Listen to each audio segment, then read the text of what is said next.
Verse 14, that night, all the members of the community raised their voices and wept aloud. They were good and scared. They were scared, as they say. They were now terrified because the 10, despite, bless his heart, Caleb trying to tell them, guys, we can do this. Let's just go do it, right? Let's just go do it. They were not hearing it. And everybody was in an uproar. So where are we right now? Right now, we are in contagious fear. This is contagious fear that's happening right now.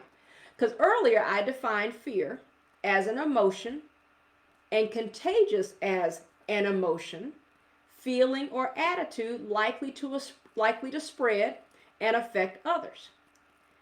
The people latched on to the fear of the 10 men and their intentional spread of the bad report. So verse 32, let me go back to verse 32. And they spread among the Israelites a bad report about the land they had explored. They intentionally spread this bad report. And they got the people all riled up and they latched on to it and they were afraid. So now what do people do when they become afraid? Oh my goodness. We start acting a monkey. It's true. Fear makes you do some silly and crazy things that are not logical or rational. So now we're in chapter 14, verse 2. And it says, all the Israelites grumbled against Moses and Aaron. And the whole assembly said to them, if only we had died in Egypt. Oh, Lord, just kill us there. Or in this wilderness. Why is the Lord bringing us to this land only to let us fall by the sword? Where did that even come from? Where did that even come from? I'm just going to pause right there for just a second. Where did that even come from? Remember the promise.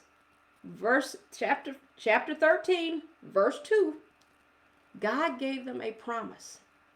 He is about to give them a land flowing with milk and honey, fertile soil, great encampments, their fortified city, everything they need to thrive. God has said, I am giving to you. But they forgot. They weren't focused on the promise. They were not focused on the promise. And all fear is telling them is we were better off where we were. Where were they before? In Egypt. Slaves.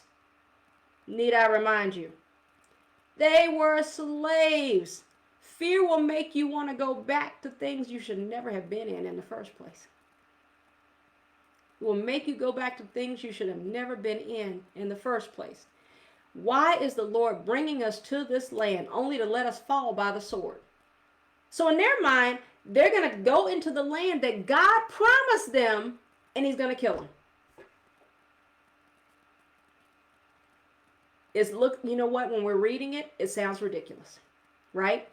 When we're reading it, it sounds ridiculous because we know the end.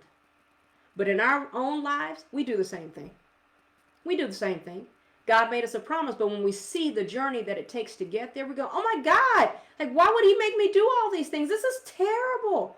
Why would I have to go through all of these things to get to that promise? I don't want to do it.